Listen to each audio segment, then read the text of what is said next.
Councillor Jude Biamokama, first of all, what are your first thoughts on this? We're now hearing so many irregularities, questions on jurisdiction and all. What's your take on all this? It's very disappointing that we are back where we were in 2005. At the very first time Dr. Besigye was charged before the General Court Martial in 2005, we went through a protracted litigation in the courts of law, and the Constitutional Court weighed in, the Supreme Court weighed in, specifically on that charge to do with the unlawful possession of firearms, and the Supreme Court ruled at the time in 2005 that the charge against Dr. Besigye and his co-accused had been wrongfully instituted. Since then, in the past 2 years alone, the Constitutional Court ruled in Michael Kabaziguruka versus Attorney General that the court martial has absolutely no jurisdiction, has no powers and authority to try civilians for any offense. Then just last year, again, the Constitutional Court in Captain Amon Biarogawa and 400 others versus Attorney General ruled that in fact the court martial is not competent to administer criminal justice and should simply stick to administering disciplinary matters for soldiers, for members of the defense forces. And therefore, today's happenings and what has happened in the last couple of months is very unfortunate. It demonstrates that the army has nothing but contempt for judicial decisions in this country, and we cannot say what's happening is something to do with rule of law. It is a grave and scandalous disrespect for the rule of law in this country. We're coming back to you.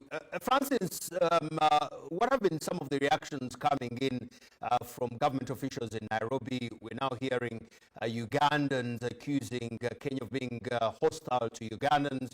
A Ugandan picked up in Nairobi and brought back into Uganda in the manner in which that has happened. What are the reactions coming in from Kenya?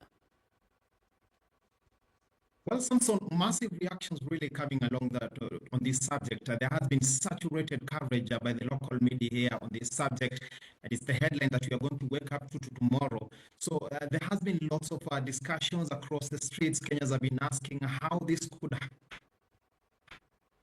happen on Kenyan soil, and again touching on a leader of Dr. Besigye's stature. So many have been asking what really happened, and the chronology that you've just painted to us on how he came through the Jomo Kenyatta voluntary and left allegedly forcefully out of Kenya is a question that is really baffling, and many are questioning why this should happen in the first place. So many reactions have been coming along, as we've indicated. Martha Karua herself has been tweeting about this subject, asking the questions of why this should happen in a country that is firmly built in the grounds of democracy. We've had the Law Society of Kenya coming out strongly to condemn this alleged abduction of Dr. Besigye. And aside from that, we've also heard from politicians. You've alluded to James Orengo, a senior lawyer in Kenya and also a governor. He has also gone hard on it and condemned it, saying that this is a backwardness as far as democracy is concerned. So there are so many questions. People are still trying to piece together what really happened. And what is really baffling to many is the fact that the top state organs have not really spoken or even touched on this subject. The best we've heard is from the National Police Service spokesperson, Dr. Rezila Nyango. And she has said that she has no knowledge of what really happened and not even given an indication whether investigations will be conducted. So at this point, a lot of darkness, a lot of mystery surrounds this whole subject of abduction of Dr. Besigye. Francis, remain on standby and listening in to Council here. Council, let's get to the matter of Ugandan officials trying somebody for offenses they claim he committed in Kenya, in Geneva, and in other places. Is this easy to deal with from a very legal point of view? Or is this going to be one of those cases that in years to come the state might choose to lose interest in? Obviously, looking at the charge sheet and the offenses which Dr. Besigye and his co-accused have been charged with today, there is no doubt that these cases are dead on arrival. These are not charges that can even pass the test under the Constitution, first of all. And then these are not the kinds of cases that can be charged. When you look at the offense of possession of a firearm, that cannot be a transnational crime. In many other, each country has got a law that governs who can hold a firearm in that country.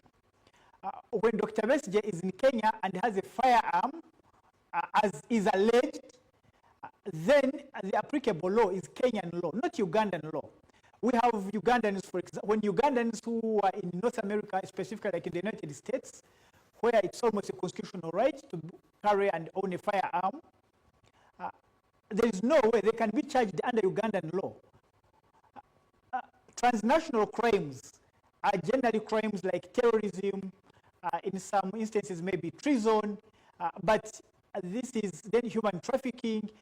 There are those categories of offenses which you can commit in another country, but can still be tried for them in your home country. Possession of a firearm is definitely not one of them.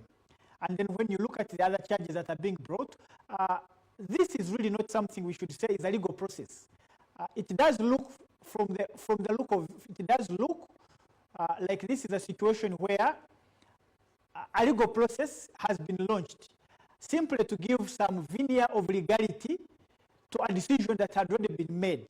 But it's doubtful whether there is intent to take this to trial, especially given that the authorities know that the Constitutional Court has already ruled that any trials of civilians or even members of the armed forces for criminal justice before the court-martial are completely unlawful. The court-martial is, as far as the Constitutional Court is concerned, supposed to administer military discipline alone.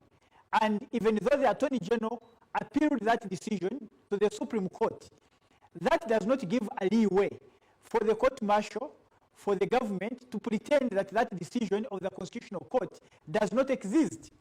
When a decision of a court of law is stayed, it means nothing more should be done. Everyone should wait and let the appeal court rule. Okay. But in this case, there is obvious contempt for the decision of the Constitutional Court. A stay order which the Attorney General obtained cannot permit the court-martial to carry on as if there is no decision of the Constitutional Court. Francis, if I could come back to you. Retired Colonel Dr. Kizza Besigye is no ordinary East African citizen. He is a public figure within East Africa who also worked in Kenya as a doctor, so he knows Kenya very well. Are Kenyans horrified that this is happening and can happen? And two, do you as journalists believe when a top spokesperson of a security agency says that this happened and they're not aware? If they're not aware, what does that say about the goings on in security in Kenya then? Well, Samson, it speaks volume really if indeed Kenyan authorities would say they are not aware, and if indeed they were aware, again, massive implications. So there is a lot of international focus for the wrong reasons on Kenya, and Kenya is hard-pressed really to explain what really transpired.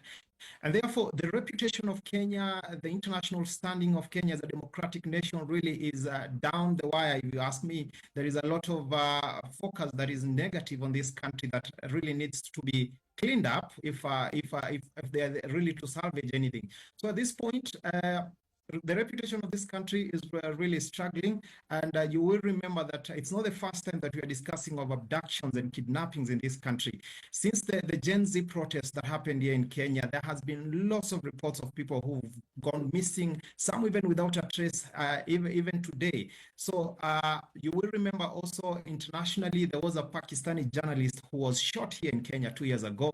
We had also some Ugandans, 36 Ugandans were abducted in Kisumu town here in Kenya. So all of this put together really paints and have a really bad image for Kenya that Kenyan authorities might need really to try and clean up. We've had the President, William Ruto, mentioned severally on so many occasions online, especially regarding this issue, but we haven't seen him come out really to talk about it. And you paint really a true picture of who Kizza Besigye is to Kenya here. So for many, especially who subscribe to opposition politics, they see Kizza Besigye as a face of democracy. And that is why when this happened, there is a lot of uproar, even on social media among Kenyans. And this is likely to continue until some answers are given. Thank you very much, Francis Ontomwa there, who is a reporter with the partner station KTN in Kenya. Thank you very much for your time and your thoughts. And then Councillor Jude Byamukama, who is an advocate of the High Court here in Uganda, who is a legal analyst as well as a political pundit. Thank you.